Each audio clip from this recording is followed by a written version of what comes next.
Red Snapper, and welcome to the Showgirl's Closet. Today, I have special guest here, most important guest you will ever see, Nutmeg.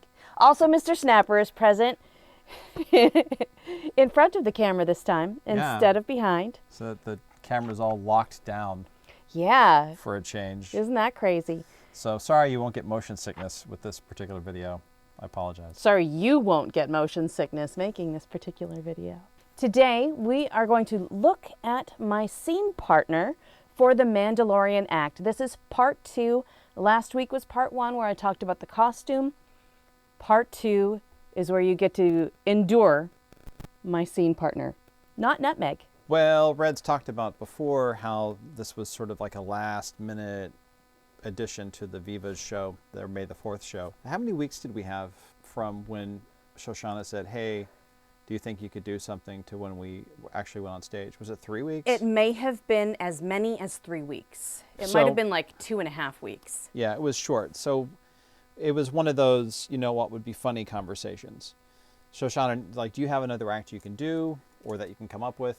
And we had one of our, you know what would be funny conversations, which is usually leads to actually doing it. And what would be funny would be if we did the Mandalorian with an actual Baby Yoda. So yeah, wow, in 2.5, 3 weeks, you got a Mando helmet from Etsy and had to do filling, sanding, painting. And that seemed like no time at all. Building the puppet also seemed like no time at all. But I have built puppets before. I haven't built a marionette though before. This was the first time I built a marionette.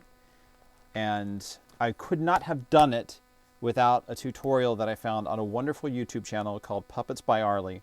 Arlee Chadwick, incredible performer, incredible puppet maker.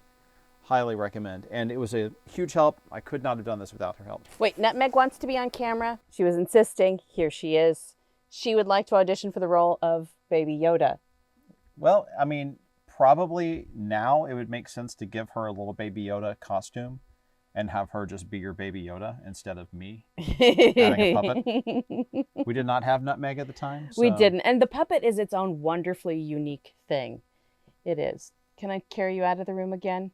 I think she just wants to live here, like when she was a puppy and she just wanted to be on boobs. That's totally fine. Yeah. Okay, come on, babe. So didn't have a lot of time. And rather than just jump in and throw it together, I knew, like, I only really get one shot at building this puppet, because if I mess it up, if it doesn't work, if the pieces don't work together, I'm in huge trouble because I have no time. So I took the time to sketch it out. I created a little two-dimensional representation of the puppet just so I could see, is the scale going to be correct with Red? And then I built a mock-up out of cardboard. I took little bits of cardboard, cut it up, and built a little marionette, just to, again, sort of like a proof of concept. And all of that took maybe like a day or two tops. So I was like, okay, I'm good. I know I can do this. And then came really following Arlee's tutorial on how to make a paper mache marionette head. We bought modeling clay from Amazon, had that shipped overnight. The paper towel holder. So this is what I was going to mold the head on. I used Easter eggs. I had a couple that were sort of biggish. Although if you look, they are mismatched. They are not the same size. So I put those on, put those in place, and I built the ears off of, basically this is just wire hanger that I shaped and molded. I'm not going to go through the entire process because just watch Arlee's video. It's great. But I put the Vaseline on the clay so that you could remove it from the paper mache, and then paper mache. And I'm pretty sure I just used scrap paper that we had kicking around. Cut it in half so I could demold it, pulled out all the clay, and then I stuck it back together, did a layer of mache over the two sides to put them together, gessoed the whole thing, and then went to town on the painting. Gesso is basically primer. And in this case, it was acrylic gesso, so it's a water-based primer. It just prepares the surface so that you can paint it, basically, and covers up so that stuff doesn't show through when you paint. Okay, so that was a real fast version of the process. Watch the video if you're interested in making a puppet, because Arlee is way better at explaining this stuff than I am. Okay, and here is the puppet. So a couple of things right away. We keep it in a suit bag that I've tied a knot in the bottom so that it's not just trailing. And it hangs on one of those little over-the-door hooks so that, you know, when I get somewhere, it can hang on a...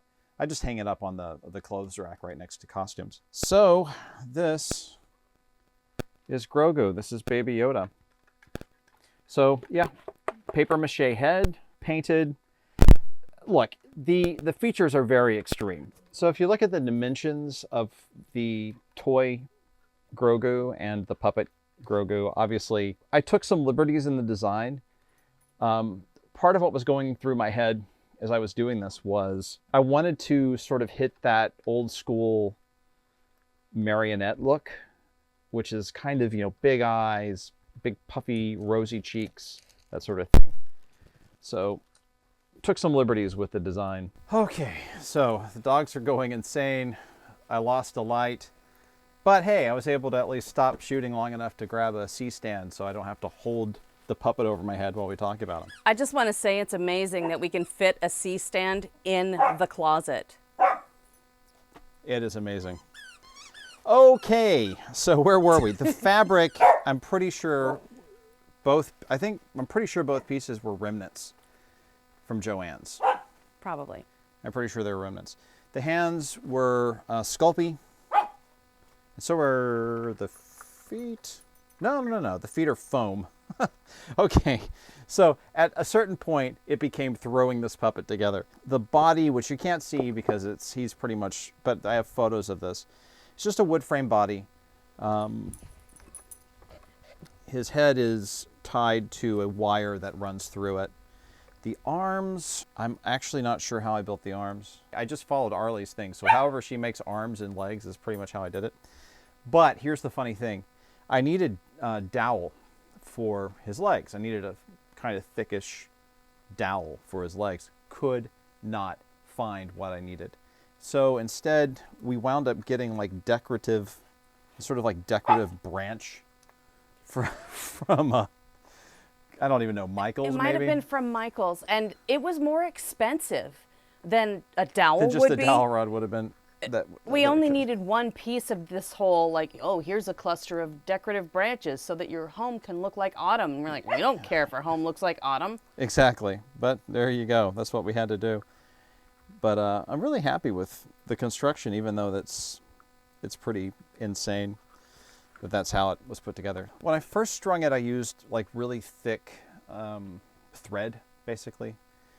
But there's a lot of like rubbing because it's kind of an insane design, and I would definitely design it. I would build it differently today because the head is massive, the ears are so long, and like the rest of the body is just sort of normal, which makes it tough to manipulate.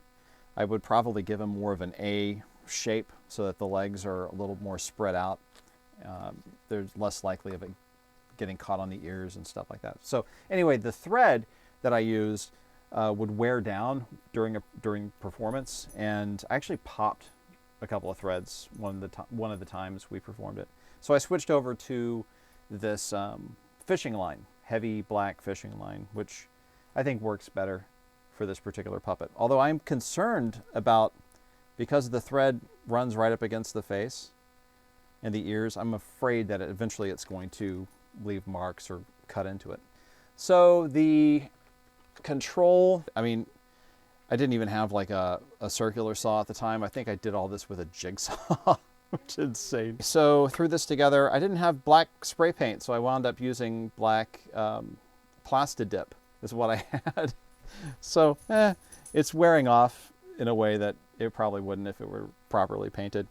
I think this is a dowel from an IKEA, like a leftover IKEA piece, things like that. It was really, at some point, because I was running out of time, I spent a lot of time on the head, because that to me was the most important thing. And then the costume was the second most important, and then it pretty much just throwing together everything else to make it work. So that is the story of Grogu, the Baby Yoda marionette, which you can't see right now because it's out of frame. what? The feet are so narrow compared to the head and the ears that you really have to sort of pull it all the way out here to do. And then the arms are great,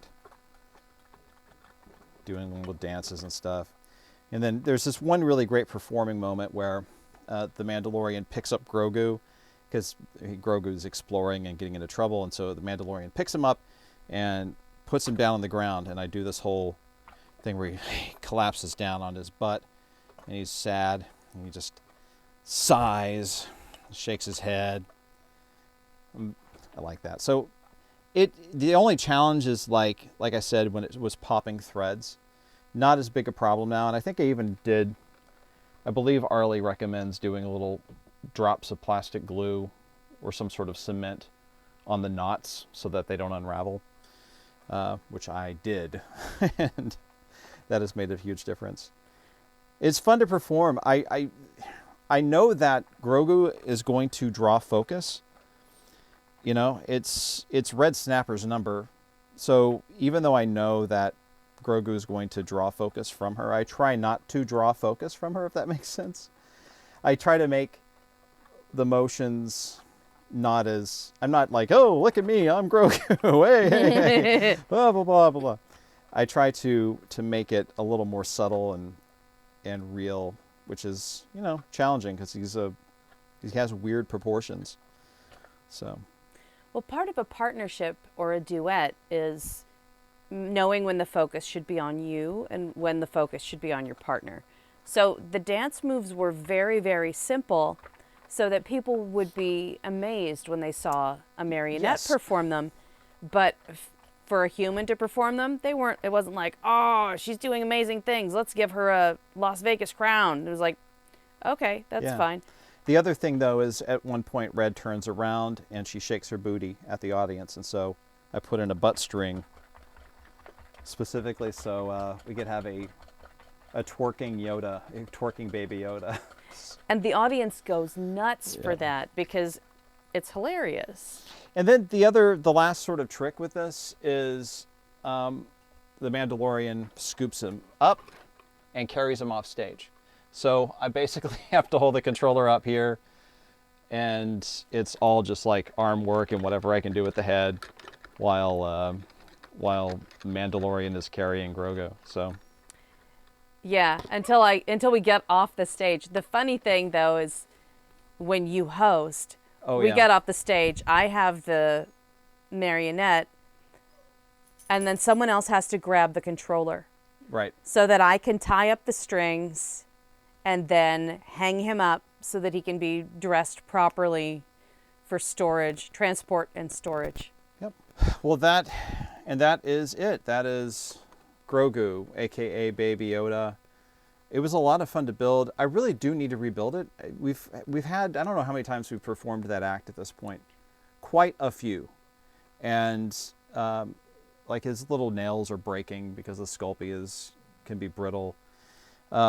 And I do want to give him a better shape that is easier to control.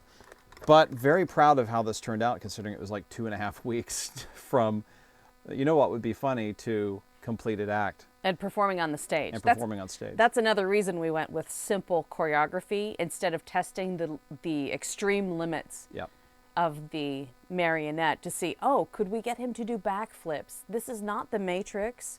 We don't have that much time. Let's do stuff that not only the marionette can perform easily, but also the puppeteer can follow easily, because in the end, there are 3 of us performing. Exactly. That's true. That is really true. So that's all for today. Please like and subscribe. Boop that bell for notifications. I would really like to thank Red's patrons for all their support through the years. You make crazy things like this possible. Thank you so much. Thank you. And may the force be with you. See me next time. Bye.